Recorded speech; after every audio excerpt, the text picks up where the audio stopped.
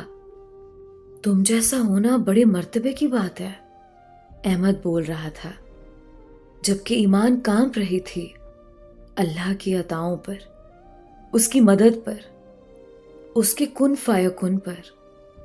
وہ کچھ دیر پہلے اپنی دعاؤں کی عدم قبولیت کا سوگ منا رہی تھی، اللہ سے دل ہی دل میں شکوے کر رہی تھی۔ اب اسے سمجھ نہیں آ رہی تھی کہ وہ شکر کیسے ادا کرے۔ وہ اپنے انداز میں اس کی مدد کر رہا تھا، لیکن وہ ناسمجھی میں اسے بدگمان ہو رہی تھی۔ وہ کار کا دروازہ کھول کر باہر آ گئی۔ ارے کہاں جا رہی ہو؟ احمد بھی ڈرائیونگ سیٹ کا دروازہ کھول کر باہر آ گیا، لیکن کار کے گرد گھوم کر جب وہ دوسری طرف آیا، وہاں کا منظر رکت انگیز تھا۔ ایمان اسی سڑک پر سجدہ ریز تھی، آنسو تھے کہ رک نہیں رہے تھے۔ احمد اس کے سر اٹھانے کا انتظار کرتا رہا۔ ایک اور بات ہے ایمان، جیسے ہی ایمان نے سر اٹھا کر بھیگے چہرے کے ساتھ احمد کو دیکھا، احمد نے اس کی آنکھوں میں آنکھیں ڈال کر کہا، تمہیں اللہ نہیں کھونا چاہتا، اور آج میں تم سے وعدہ کرتا ہوں کہ میں بھی تمہیں کبھی کھونے نہیں دوں گا۔ تم میرے لیے پہلے بھی بہت متاثر کن تھے، لیکن آج مجھے تم سے عقیدت ہو گئی ہے۔ بے فکر رہو، آج رات کی سب باتوں پر تمہیں کچھ سننا نہیں پڑے گا۔ میں تمہارے آگے سیسا پلائی دیوار بن جاؤں گا، یہ میرا وعدہ ہے، بس تم مجھے انکار مت کرنا، احمد جذباتی انداز میں کہہ رہا تھا۔ ایمان نے اس بات میں سر ہلایا اور آسمان کی طرف دیکھنے لگی۔ بنت ہوا شیزا بھی تھی، بنت ہوا ایمان بھی، آدم کا بیٹا سر جمشید بھی تھے جو اس کی عزت لوٹنے کے در پر تھے، اور ایک ابن آدم اس کے سامنے کھڑا تھا جو اس کی عزت کا محافظ بننا چاہ رہا تھا۔ اس کے ذہن میں بار بار ایک ہی آیت گونج رہی تھی، فَبِأَيِّ آلَاءِ رَبِّكُمَا تُكَذِّبَانِ۔